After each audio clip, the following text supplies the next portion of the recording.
Here is why I don't wear my white coat.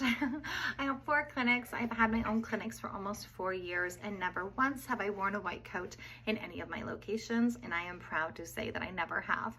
And I honestly don't intend on ever doing it. And here is why.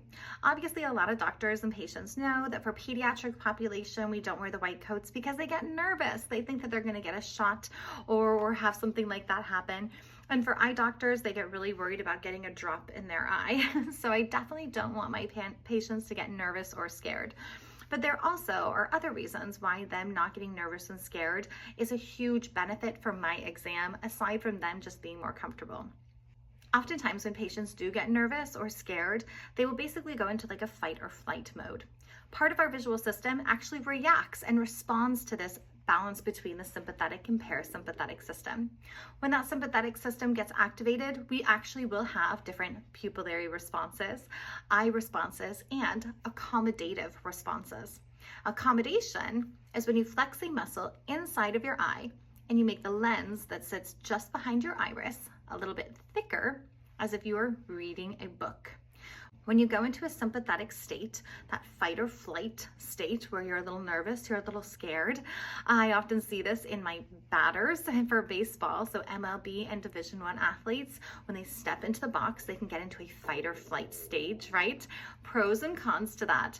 But optically and visually, it could definitely be a con, because what happens is if you have a spasm of the muscle inside of your eye because you're nervous, because you're wanting to pull your space in a little bit more to protect yourself, or maybe to look out for a stick as you're running from a lion, that's definitely going to affect a lot of my measurements.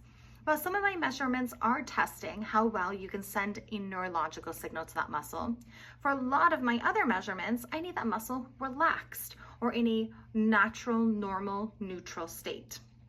So that is one of the main reasons I don't wear my white coat. I don't want patients stressed to the point where they start getting accommodative spasms. Another challenge that I will face as an optometrist if a patient gets an accommodative spasm is that I may think that their prescription is more minus than it actually is when they look at distance. That's because when you get an accommodative spasm, the lens inside of your eye thickens and becomes more plus, like a reader. And so we may think that you are more minus, so an exaggerated myope, or you may be what we call a pseudomyope, a fake myope, where you present as if you need a bunch of minus prescription at distance, when in reality, you don't. If this happens and we give you too much minus, we will be essentially giving you the wrong pair of glasses. And I see this happen in my clinic where patients are given the wrong pair of glasses because their optometrist did not check for accommodative spasms.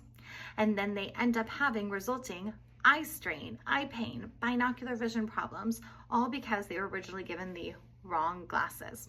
So another reason why I don't wear my white coat in my clinic. I wanted to have you in the best state to give you the best prescription and for me to obtain the best and most accurate measurements.